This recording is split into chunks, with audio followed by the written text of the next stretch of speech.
Rally से नहीं होगा। मैं अपने दूसरे अभी तो चुनाव चिन्ह से लेकर सब चीज। ये क्या होता है अंजना जी, कहना और करने में बड़ा फर्क है। आरोप लगाना बहुत आसान है, लेकिन जब वो खुद को उनको आईना दिखाया जाता है तो उनको जवाब देते नहीं बनता। मैं आपसे कहना चाहता हूं कि अभी अंधेरी ईस्ट का चुनाव होने वाला है विधानसभा का, उसमें शिवसेना के लिए तय कर लिया है उम्मीदवार। वहां पर भारतीय जनता पार्टी और आदरणीय शिंदे साहब की जो टीम उतरेगी उसका परिणाम सामने आएगा। उससे पता लगेगा कि एक्चुअली वहां का मतदाता सोचता क्या है, किसके साथ है, वो क्या किसी को गद्दार मान रहा है कि नहीं मान रहा, क्या वो ये मान रहा है कि 50 खोके लेकर ये सत्ता का परिवर्तन किया गया है, क्या वहां पर वाकई ऑपरेशन लोटस एप्लीकेबल हुआ है, और ये सारी चीजें सामने आ जाएंगी।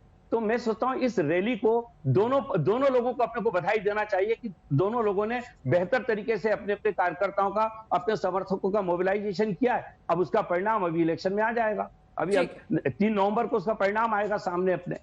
Operation lotus, mister Ram Kadam जी, आप इस पर जवाब दीजिएगा, लेकिन उससे पहले राहुल जी की बात पिछली बार कट गई थी। राहुल जी जवाब दीजिए। देखिए हम तस्वीरें दिखा रहे हैं, लेकिन इस बात से उनका ये कहना है कि उन्होंने पिता चोर कहा है, तो उनका अर्थ यही है कि बाला साहब ठाकरे उनके पिता हैं, वो उनकी विरासत के उत्तराधिकारी हैं, आप अपनी पार्टी बनाइए। जी देखिए, जो महापुरुष रहते हैं ना, उनके विरासत वारसदार जो विरासत है वो सबको मिलती है। प्रॉपर्टी के उद्धव ठाकरे रहेंगे, लेकिन विचारों की जो विरासत है वो हमारे जैसा शिव सैनिक, एकनाथ शिंदे साहब जैसे शिव सैनिक, जो बाला साहब ठाकरे जी के हिंदुत्ववादी विचार जो मानते हैं, वो उनके विरासत में वो आगे लेके जा रहे हैं।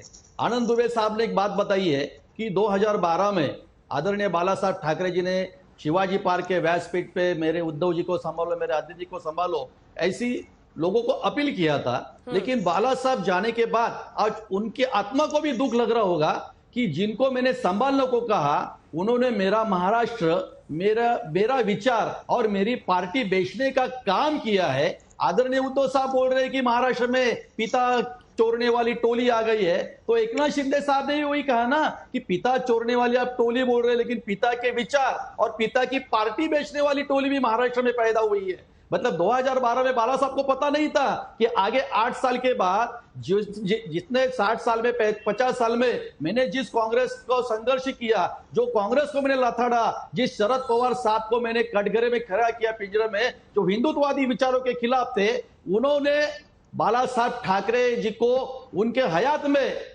बहुत बड़ा उनका अपमान किया। गर्व से कहो हम हिंदू है। ये बाला साहब ठाकरे जी ने 1987 में विले पार्ले के बाई इलेक्शन में घोषणा की थी। इसी कांग्रेस ने बाला साहब ठाकरे जी के खिलाफ इलेक्शन आयोग को अपील की थी, कंप्लेंट की थी, और बाला साहब ठाकरे जी का इलेक्शन का वोटिंग का अधिकार 6 साल के लिए निकाला था कांग्रेस वालों ने।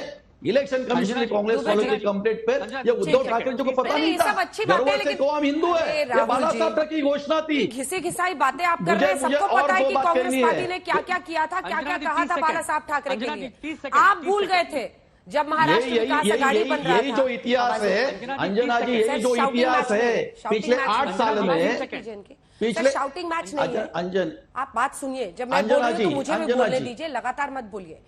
सबको ये पता है क्या क्या किया था कांग्रेस ने। भूल आप लोग गए थे जब महाराष्ट्र विकास अघाड़ी की सरकार बन रही थी ना, तो आप सब भूल गए थे। उसमें एकनाथ शिंदे भी शामिल थे, क्योंकि तब आपको सत्ता दिख रही थी। अब आपको वो सब पुरानी बातें याद आ रही है। चलिए मैं लौट रही हूँ आपके पास। नहीं, लेकिन नहीं, अंजना जी नहीं, क्या मंत्री नहीं बने क्या उद्धव ठाकरे? मुझे मौका दीजिए, मैं दूध का दूध पानी का पानी करके दूंगा।